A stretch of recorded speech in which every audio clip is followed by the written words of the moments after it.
Collin, the dream is dead. It's dead, but it may rise again. The dream may come The back. year of dreams came to a screeching halt this morning. It did. Of course we... Collin, I believed. I really believed. But I don't know. I had my doubts. You know, the crushing thing about the whole thing is, like, I figured if Persona 5 got delayed into next year, it wouldn't be a big delay. Maybe be early next year. Yeah. We're like a year out. Yeah. Still. Yeah. Potentially more. Yeah, it's a disappointment. I saw it this morning, and I was like, "Oh man, Curtis is gonna be heartbroken." Cryogenic sleep, so you're gonna have to carry this show without me for about a year. But I'll be back. I'm all right. So, anyways, yeah, Persona 5. As much as I hate to accept this reality that we live in, it just won't be out till a year, like summer 2016 in Japan. So it's got a long ways to go. Yeah. But boy, that trailer looks nice. That game's shaping up real good. So it's fine. There's way too many other things to be looking forward to in that time span. And before we get the show started, Collin, there is one quick correction, our first correction, and it's not even tied to Collin and Curtis in the morning. Oh, I think I know what you're going. I think I know where you're going with this. So, of course, if you would like to hear more stuff about me and Collin and Eric and Brad in the upcoming podcast for next week, TGS is going on this week, and we've been talking about it. We have one podcast already. Our next one, I'm sure we'll spend time talking about Tokyo Game Show. So we talked about a game called Neo, Collin, and I mistakenly thought Neo was a game that came out before. Okay. And this was like another entry. I think Neo is actually something that was announced in 2005 and never did come out. It faced like some development issues, and now it's kind of re-emerging as a PS4 game. So very quickly wanted to get that out there. Since we decided, we're like, what if we have a correction segment on this show where we're putting it to use now. Yep. There we go. So here we go. Collin, can I get a witness? I guess I'm looking at it. Yeah, I'm a witness. Aren't we all a witness? We're all a witness. Get like the LeBron James campaign, like we're all a witness or whatever. Witness. Yeah. 2, The Witness has a release date as of a few hours ago. Finally. That game exists. It's coming out. Yep. In 4 months. So, The Witness, which is, Jonathan Blow's new game, creator of Braid. The game that's been, a long time coming. Yeah. It's been... I want to say it was even announced in like 2012 because he was at before that. Oh, okay. Yeah, it was well before the PS4 stuff. Yeah, because I just remember he was on stage at the PS4 reveal to talk about Witness, and that was in 2013. And I remember it had been announced at some point before that. It's been a long time coming, and it's coming out January 26th of 2016. Collin, 2015's been a pretty good year. 2016 is shaping up to be kind of insane. It's also it's shaping up that way. It is. So The Witness is like, I feel like we don't know a lot about it. I mean, we know it's like a puzzle game, very like open world on this island that looks very nice. There's some sort of snake puzzles going on. Mm-hmm. But he mentions like in the post how this is something that if you're a completionist, it might take like 80 to 100 hours to complete. Yep. He's throwing out big numbers everywhere. It's got a nice little table showing like how many assets are in the game or something, which I thought was kind of interesting. Mm-hmm. Are you excited for The Witness? I would say I am. My excitement level has kind of diminished, I guess, over the period, because I guess it's almost that game that you maybe get like an update like every 8 months or 6 months or something like that. You're just like, oh yeah, this game still exists, and then it just kind of goes into hiding and you don't hear about it for another 8 months. I would say I'm excited still. I really enjoyed Braid. It was one of the games that I played late because it came to PlayStation consoles late when it was on like 360 before that. I really enjoyed Braid. I thought like it was a really cool mechanics of the rewinding time, and had an interesting story, I'd say. So I'm I'm kind of looking forward to seeing what Jonathan Blow does with the Witness. Yeah, sure. I'm just excited because I think it looks nice, Mm-hmm. right? And it's one graphics are not everything, but I just look at the screenshots that they put out of that world, and it's like, yeah, I would like to explore that. I would like to see what's in hiding, what's up with this game. Do we have a price on this? I don't think so. I wonder where it's gonna fall because it's too. apparently so big. Yeah. And it's been so long. Yeah, I could see it being like the normal 20, but I honestly could maybe see it being 30. I would say either 20 to 30. Yeah, I'm gonna guess it'll end up being 30. Yeah. Collin, talk to me about Minecraft Story Mode.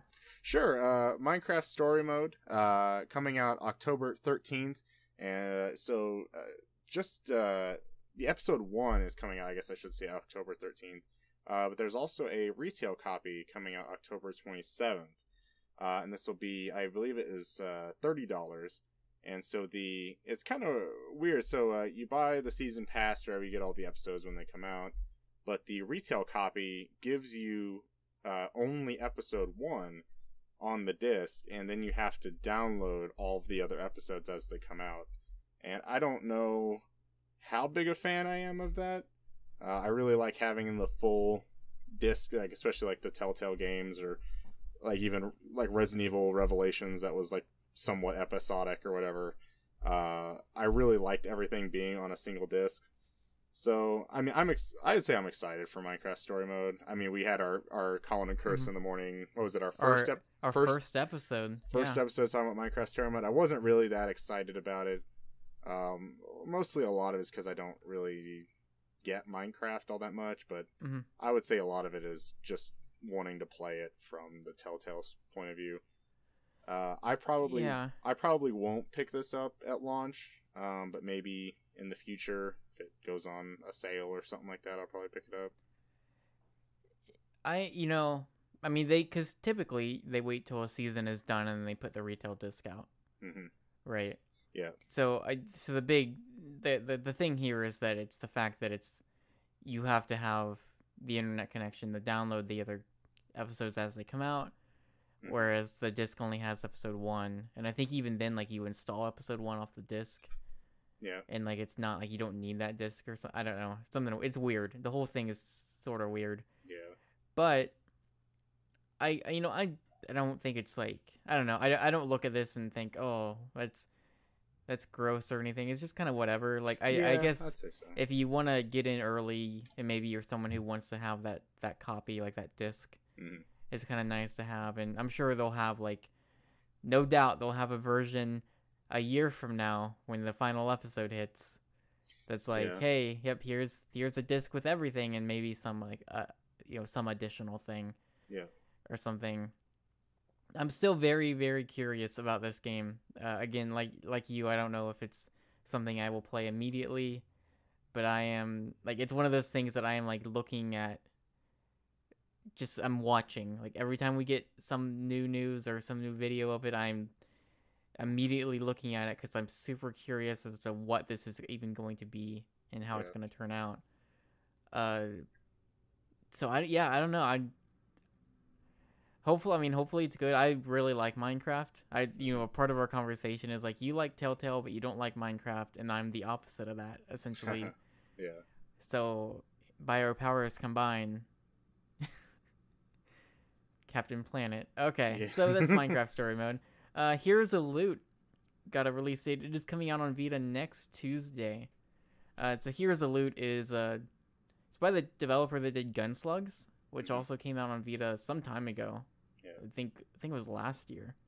Oh, I feel like it might be longer than that. Perhaps. Maybe. If it's been a while. But so Here's a Loot is essentially kind of like a Gauntlet style game. And they've got their very, pixelated art style, and it's randomly generated dungeons and quest lines, and I guess a less serious tone is what they're going for. Maybe something a little bit more lighthearted.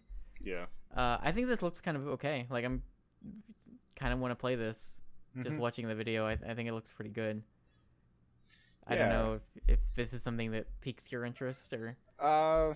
Not too much. I could kind of actually see this game. I don't think we have a price, but I could kind of see this game being maybe under the Under $5, even it'll like probably, under I think it'll five. be under 10. Because even like Gunslugs is like what, $3-4 or something like that on It's Vita. pretty cheap. It Yeah. was not expensive when it came out. Yeah.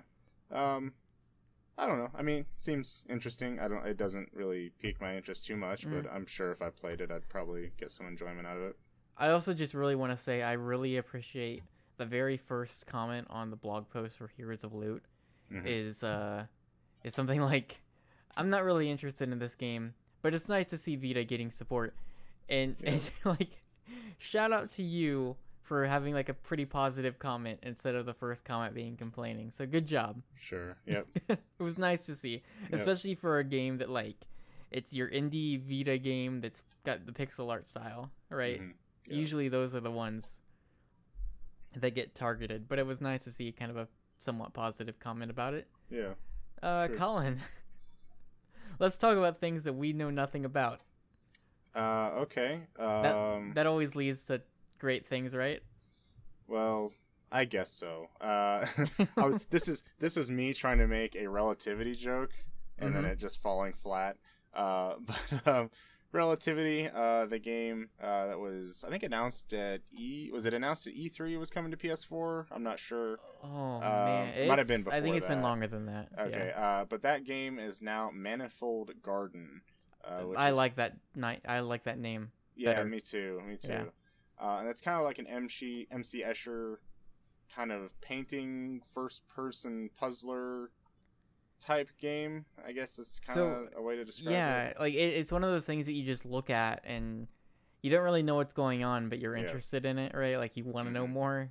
The way they describe it is like, I guess the world, it's a 3D world you're in, and like you said, kind of very MC Escher inspired, but I guess it wraps around on itself.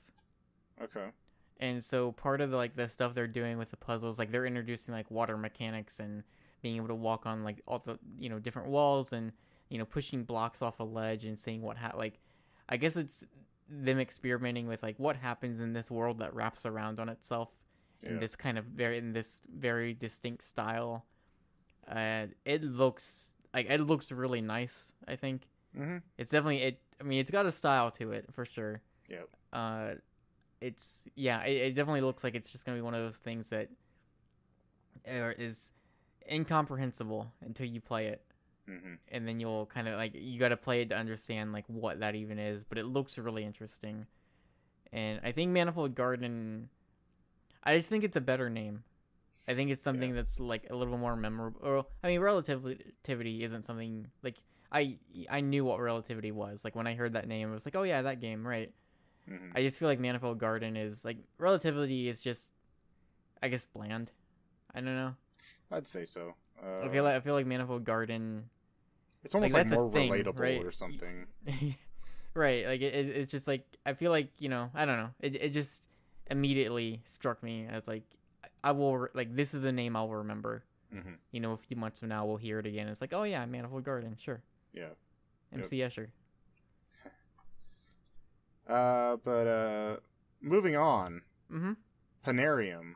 Penarium. Tell me about it. This is also coming out next week to PS4. So Penarium looks kind of looks weird and interesting, and it's got clowns and there's a circus. So I never heard of this game until about 30 minutes ago, and here we are. So this is published by Team 17.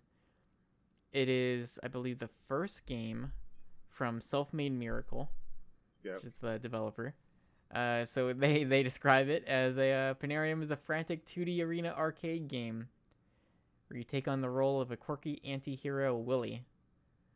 So basically, you're trapped in like this crazy circus.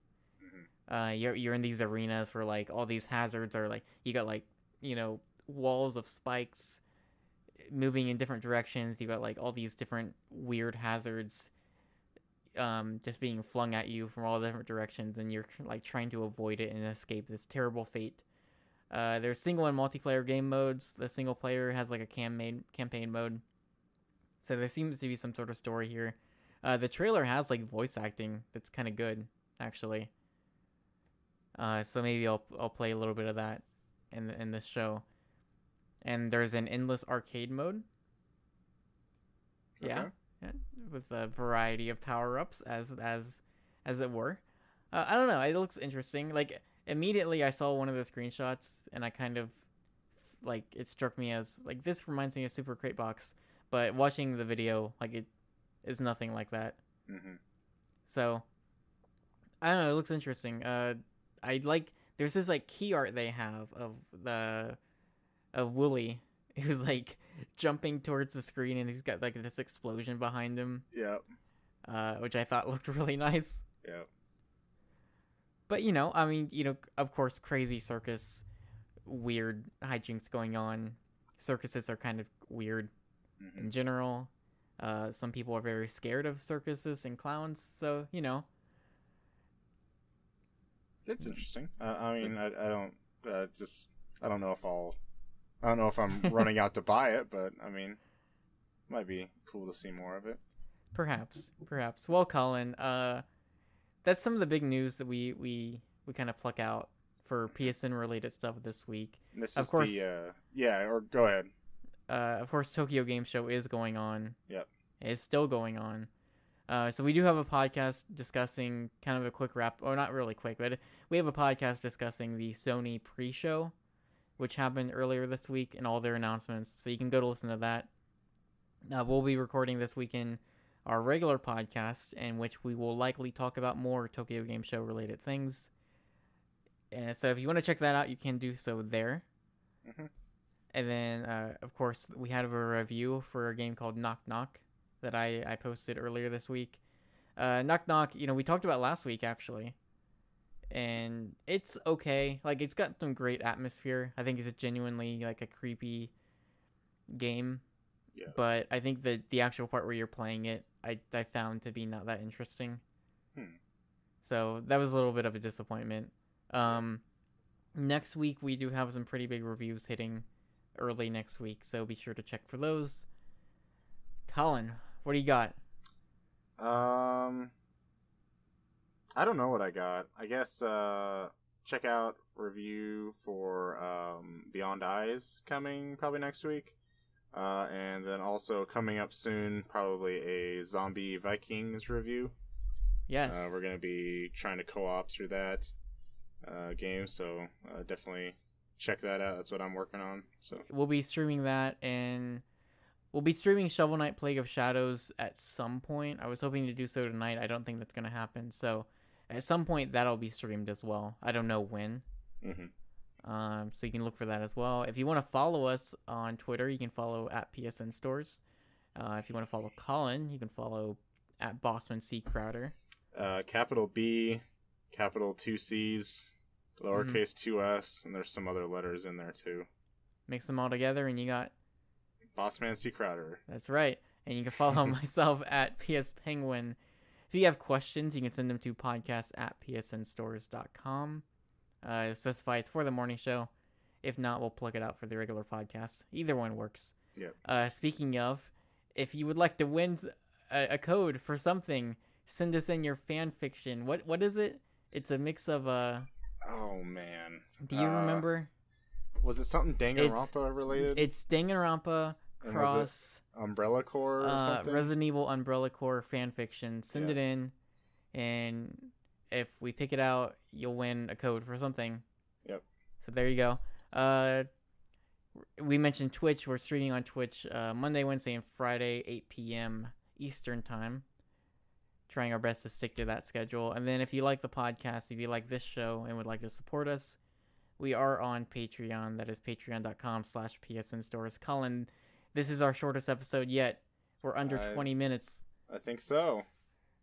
So that's going to do it for this week. Collin, have a great weekend. And if you're listening, have a great weekend. And we'll see you next week. Bye.